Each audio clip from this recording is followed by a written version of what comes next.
Dan di kesempatan kali ini kami mau meminta maaf atas nama aku dan suami sebesar-besarnya, meminta maaf sebesar-besarnya. Mengaku mendapat teror dari Tasyi Atasya, mantan karyawan membuat laporan polisi.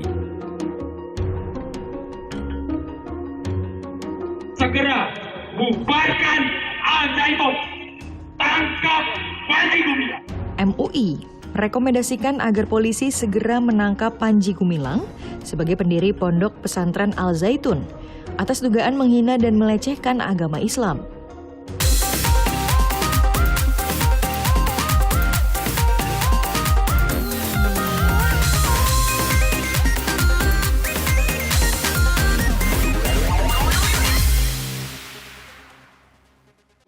Kesempatan kali ini kami mau meminta maaf atas nama aku dan suami sebesar-besarnya, meminta maaf sebesar-besarnya. Aku jujur benar-benar minta maaf banget. Selebgram dan YouTuber Tasyi Atasya dilaporkan mantan karyawannya ke Polda Metro Jaya pada 21 Juni atas dugaan tindakan tidak menyenangkan. Laporan ini adalah buntut dari rentetan masalah antara mantan karyawan dengan Tasyi. Mantan karyawan Tasyi bahkan merasa kerap mendapat teror. Rumahnya didatangi oleh orang tak dikenal yang memintanya untuk menandatangani surat pernyataan secara paksa. Surat itu berisi permintaan kesepakatan yang menganggap semua masalah antara mantan karyawan dan Tasyi selesai. Presur yang didatangi oleh orang dari Telegram tersebut seperti itu, karena dia merasa terganggu ya. Dari mana mengetahui? Presurnya seperti apa, Pak? Ya presurnya seperti apa? Ya presurnya di kayak apa ya? Kayak mungkin kayak semacam matel ya, dipantengin gitu rumahnya dari pagi sampai malam seperti itu oleh orang yang diduga suruhan dari Telegram tersebut. Perseteruan antara Tasyi Atasya sudah cukup lama berlarut. Korban merasa masih ada kewajiban Tasyi untuk membayar upah kerja yang belum terpenuhi. Awal 1 November. Jadi 1 November itu harusnya bayar gaji kemudian itu 1 Desember kan. Tapi kita baru terima gaji November itu di tanggal 18 Desember.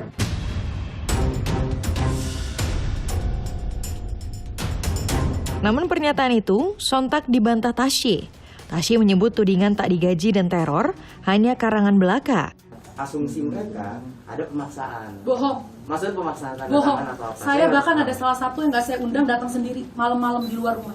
Oh, itu berarti Cukup kebohongan itu, Mas. Oh, Cukup. oke. Berarti maksudnya Cukup. Sudah cukup.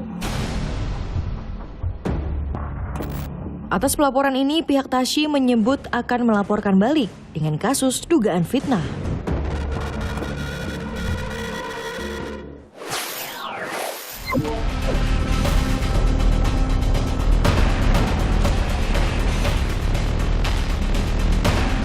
Merusak pribadi, Pencemaran nama baik, agama, keluarga kami.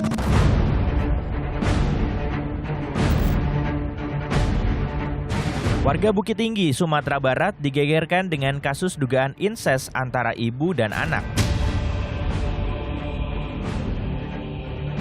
Kasus ini pertama kali terkuak dari pernyataan Wali Kota Bukit Tinggi atas dugaan masih adanya perilaku menyimpang. Diduga ada perbuatan salah satu anak di dalamnya itu yang melakukan hubungan dengan ibunya.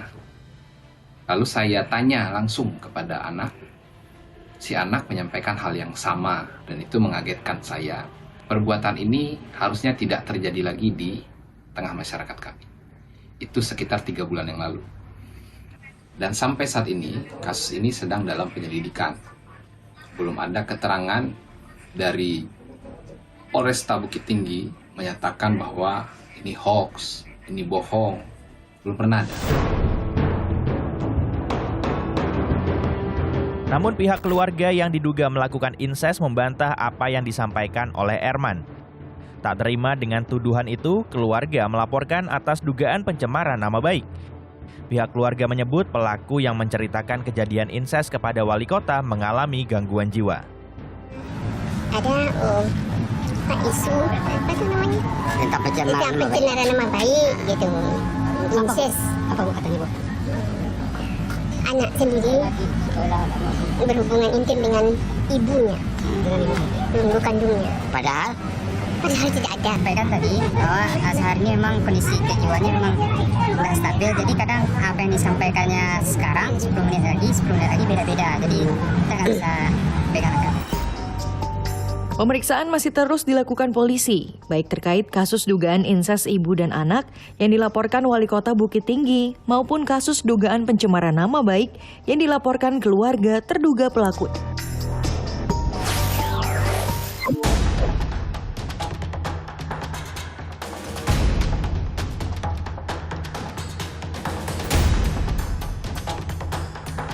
Alwi Hussein Maulana, terdakwa kasus dugaan revenge porn mantan kekasih, dituntut hukuman maksimal 6 tahun penjara dalam pengadilan pada Rabu 28 Juni. Kasus ini bermula dari ramainya jagat Twitter terkait salah satu korban revenge porn yang dialami seorang mahasiswi asal Pandeglang, Banten. Keluarga korban terpaksa membuka aibnya melalui utasan ini karena merasa dipersulit dalam proses peradilan.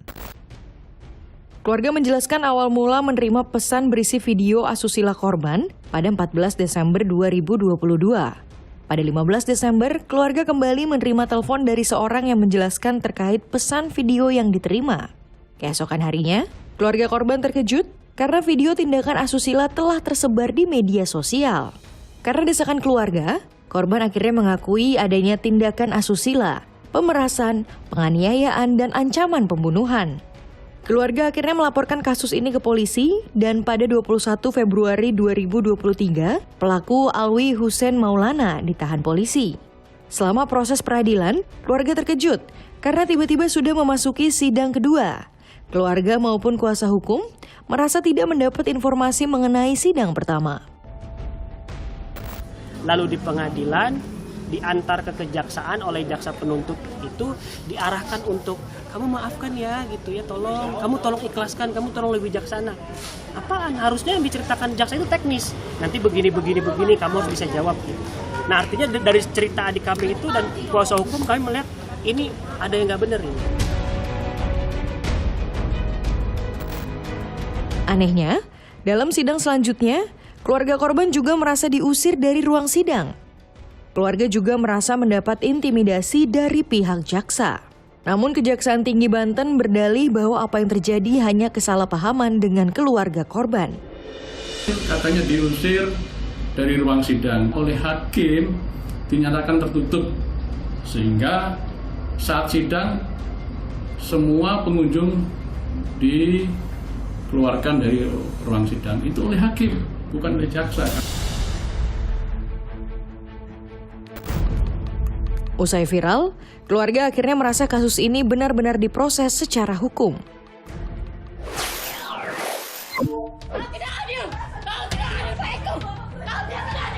Keluarga terdakwa kasus pembunuhan terhadap anggota Brimob di Sorong, Papua Barat Daya ini tak terima dengan tuntutan jaksa penuntut umum berupa penjara seumur hidup terhadap kedua tersangka.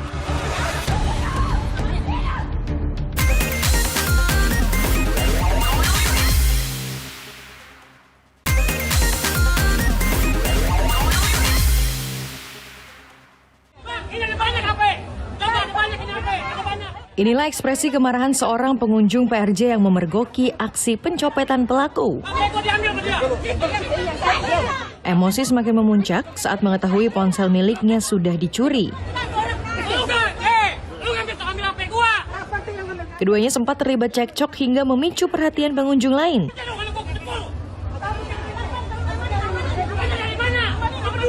Kedua orang yang diduga suami istri ini pun akhirnya diamankan. Dari tangan mereka didapati sejumlah ponsel lain yang diduga merupakan hasil kejahatan.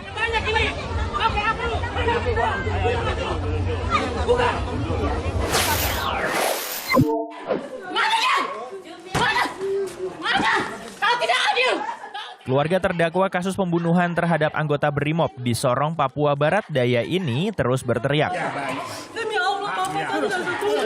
Mereka tak terima dengan tuntutan jaksa penuntut umum berupa penjara seumur hidup terhadap kedua tersangka.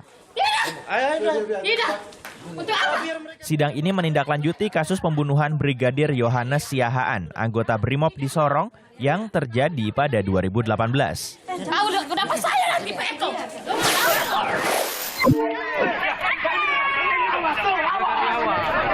Warga desa Mulyorejo ini memprotes penutupan jalan umum secara sepihak oleh PT Latex Indo Toba Perkasa.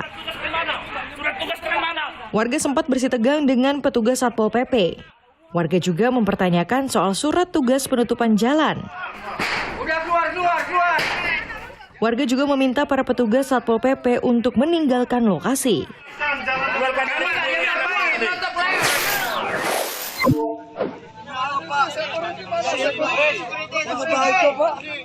Jemaah sholat Idul Adha di Masjid Al-Azhar Kebayoran Baru berhasil menangkap seorang pencuri tas.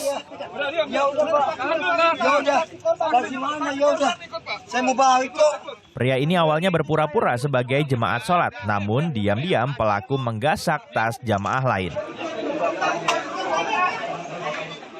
Meski sempat menyangkal, pelaku akhirnya digelandang ke pos Satpam Masjid Al-Azhar untuk dimintai keterangan. Tuhan, bagaimana ini? Kok dia mempuasai semua? Kasihan, tolong Tuhan. Petani ini menangis histeris karena tanaman jagungnya rusak. Para petani juga memprotes larangan bertani di lahan seluas 2 hektar. Pemilik adalah orang tua kami. Atas peristiwa ini, para petani mengaku telah melaporkan ke polisi. Kenapa kau tidak kasih tahu tadi? Kenapa? Kenapa? Kenapa? Kenapa tidak kasih tahu, Kak? Seorang ayah tega memarahi dan menganiaya 2 anak kandungnya. Hal ini bahkan dilakukan sambil merekam kejadian. Pelaku mengaku tidak terima kedua korban dibelikan baju oleh ibu mereka yang adalah mantan istri pelaku. Kenapa? Kenapa? Kenapa? Tidak terima anaknya dianiaya, ibu korban mengunggah video itu ke media sosial. Polisi akhirnya menangkap pelaku.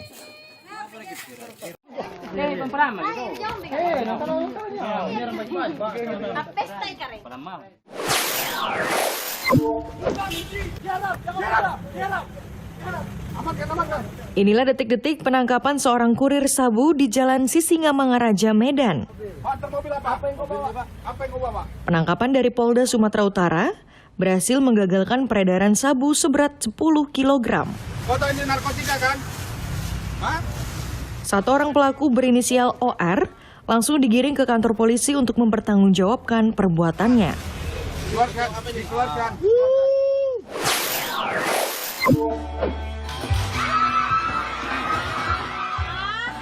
Para pelajar SD Negeri Bunisari ini tiba-tiba jatuh terperosok saat menyanyikan lagu syukur.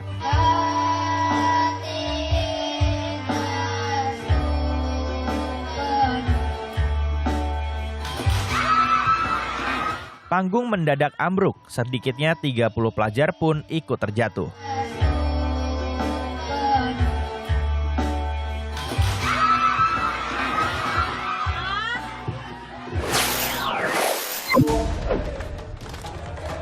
Terhormat Bapak Mahfud MD, Menko Polhukam, segera bubarkan Al-Zaitun.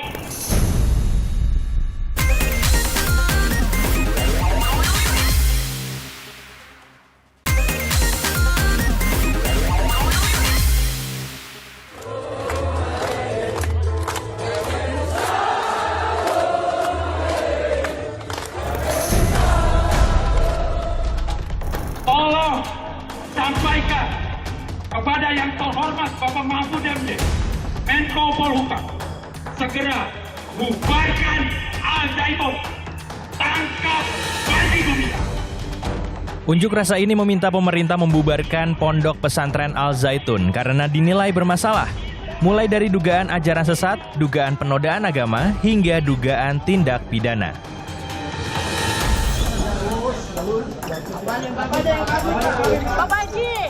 Dalam pemeriksaannya dengan MUI, Panji Gumilang juga dinilai tidak kooperatif. MUI bahkan merekomendasikan agar polisi segera menangkap Panji Gumilang sebagai pendiri Pondok Pesantren Al-Zaitun atas dugaan menghina dan melecehkan agama Islam. Panji juga diduga berafiliasi dengan NII. Sudah tidak ada lagi hal yang diragukan bagi pemerintah untuk masuk ya melakukan pembinaan kepada Mahat Al-Zaitun dan kepada Panji Gumilang. Sekali lagi itu adalah sebagai pribadi yang harus mempertanggungjawabkan ucapan dan tindakannya secara hukum. Dan mantan pengurus Ponpes Al-Zaitun akhirnya melaporkan Panji Gumilang ke Bareskrim Polri. Tujuan kami tidak hanya untuk menghentikan langkah Panji Gumilang, tapi kita ingin melihat ada proses hukum, ingin ada keadilan, bahwa tidak ada yang kebal hukum. Karena sudah jelas ini penodaan agama dan telah membuat kegaduhan. Dugaan ajaran sesat di Al-Zaitun sebagai pengingat bahwa banyak sekte dengan ajaran sesat yang tumbuh subur di Indonesia. Sejak 1995 hingga tahun 2016, MUI mencatat ada lebih dari 300 aliran kepercayaan yang tergolong sesat di Indonesia. Aliran sesat itu biasa muncul lalu menghilang sewaktu-waktu.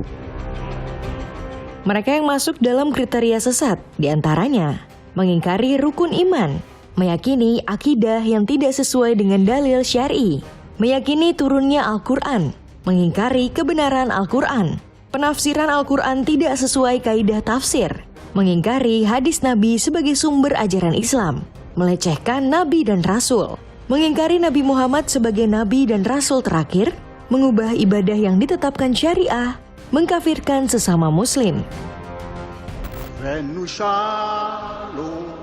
Alehem, Avenu Shalom Alehem.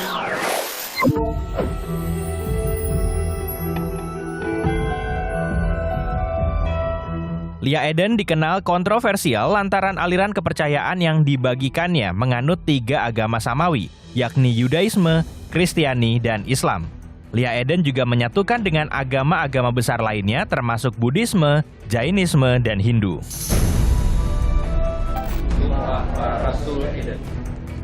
Bermula pada tahun 1997, Lia Eden mengaku mendapat wahyu dari malaikat Jibril. Hal tersebutlah yang menjadi dasar ajarannya.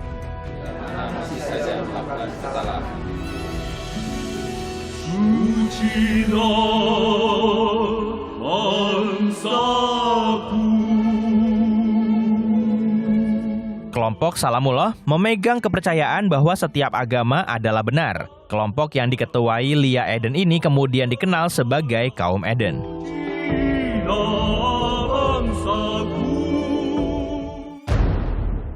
Dalam ajarannya, Lia Eden mengaku sebagai titisan Bunda Maria dan ditugaskan Jibril untuk mengabarkan kedatangan Yesus Kristus ke muka bumi. Lia Eden meyakinkan para pengikutnya bahwa dirinya adalah seorang Imam Mahdi, sosok yang diyakinkan akan menghancurkan kezaliman di akhir zaman. Lia Eden juga menyatakan sholat dalam 2 bahasa adalah sah, menghalalkan konsumsi babi, hingga melakukan ritual nyeleneh. Atas ajarannya yang dianggap menyimpang ini, MUI menilai sekte Lia Eden sebagai sekte sesat.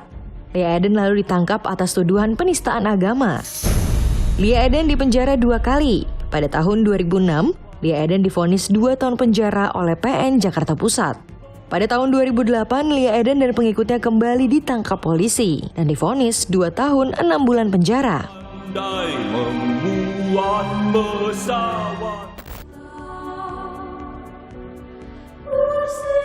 Lia Eden akhirnya meninggal pada 9 April 2021 lalu.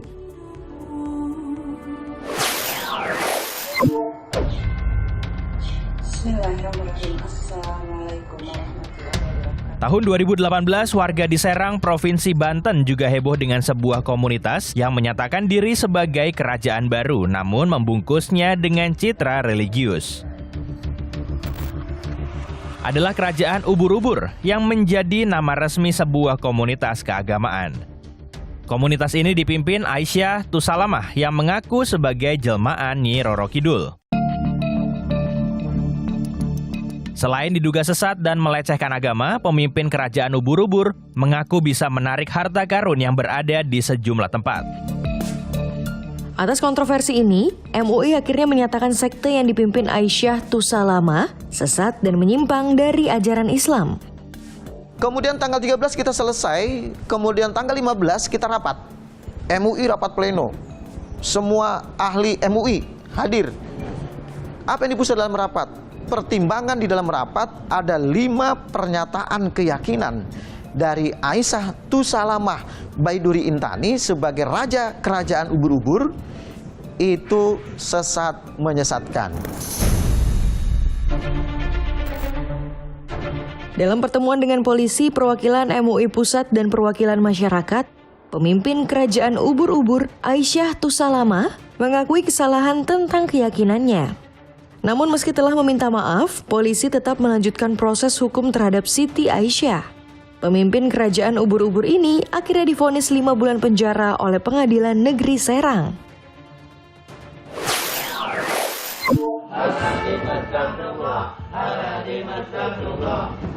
Warga Tangerang juga sempat digegerkan dengan aliran sesat kelompok Aliyudin. Kelompok ini membuat ritual dengan duduk mengelilingi makam sambil melafalkan doa-doa. Seekor anjing berwarna hitam bahkan ada di tengah-tengah mereka. Resah dengan kelompok ini, warga setempat akhirnya membuat laporan hingga ritual kelompok pimpinan Aliyudin ini berhasil dibongkar polisi.